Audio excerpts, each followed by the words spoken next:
नंदितेश निलय कहानियां सुनाता हूं। कहानियां जीवन मूल्य और नीति की, कहानियां खुशी की और कहानियां एक अच्छा इंसान बनने की।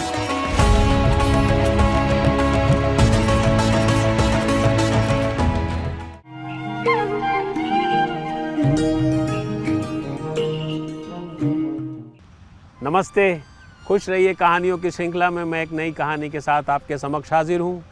इस कहानी का शीर्षक है और वो बिल्ली। जी हाँ, एंड दैट कैट। हुआ ये कि वो लड़की अपनी माँ के साथ एग्ज़ाम देने के लिए जा रही थी और उनकी माँ स्टेशन जा रही थी। दोनों जैसे ही घर से निकले तो उनकी माँ ज़ोर से चिल्लाई, स्टॉप। तो उन्होंने देखा कि रास्ते में बिल्ली रुक गई। तो मम्मी ने कहा कि मैंने बिल्ली तुम्हें नहीं बोला रुकने को, मैंने अपनी बेटी को बोला रुकने को। तुम जैसे ही रास्ते में आई अब सब गड़बड़ हो जाएगा। बिल्ली तो डर के मारे रुक गई। बिल्ली जा ही नहीं रही थी। बिटिया को समझ ही में नहीं आया।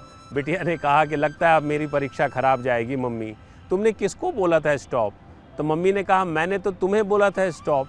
मतलब फिर वो बिल्ली क्यों रुक गई?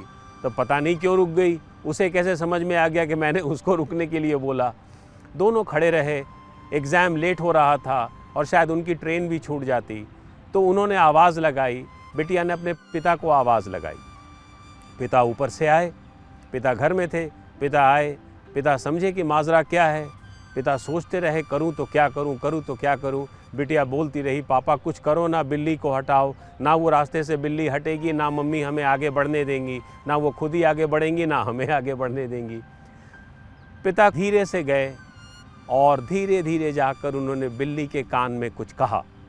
जैसे ही उन्होंने बिल्ली के कान में कुछ कहा, बिल्ली रास्ते से चली गई। दोनों पहुंच गए। मम्मी स्टेशन पहुंच गई, बिटिया एग्ज़ाम देने पहुंच गई। उसके बाद अगले दिन वो दोनों आए। बिटिया तो पहले ही आ चुकी थी, मम्मी अगले दिन आई। जब दोनों घर आए तो अचानक लड़की ज़ोर से चिल्लाई, बोला मम्मी बिल्ली। बिल्ली इस बार बिस्तर पे बैठी थी।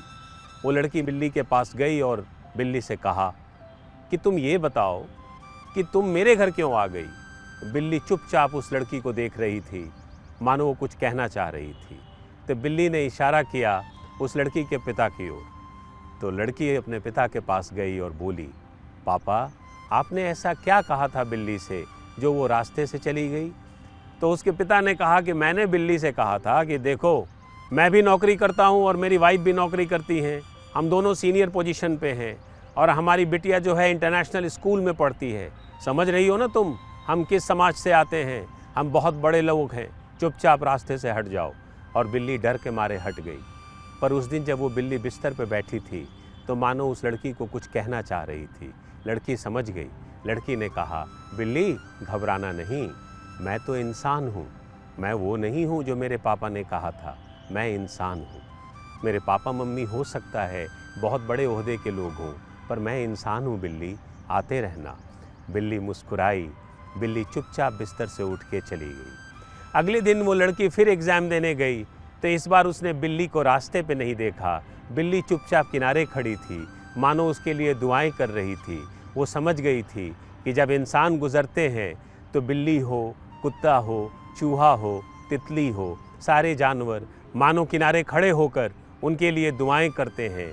तो आप भी इंसानों को समझिए, आप भी इंसान बनिए, हम भी इंसान बने, जिससे हमारे आसपास का जो परिवेश हो वो परिवेश खुश रहे और वो हर बिल्ली जो गुज़रती है सड़क से वो इसलिए ना डर जाए, इसलिए ना सड़क छोड़ दे मानो हम कोई बड़े आदमी हों, बल्कि वो भी माने कि हम इंसान हैं और वो भी हमारी ही तरह एक जान है।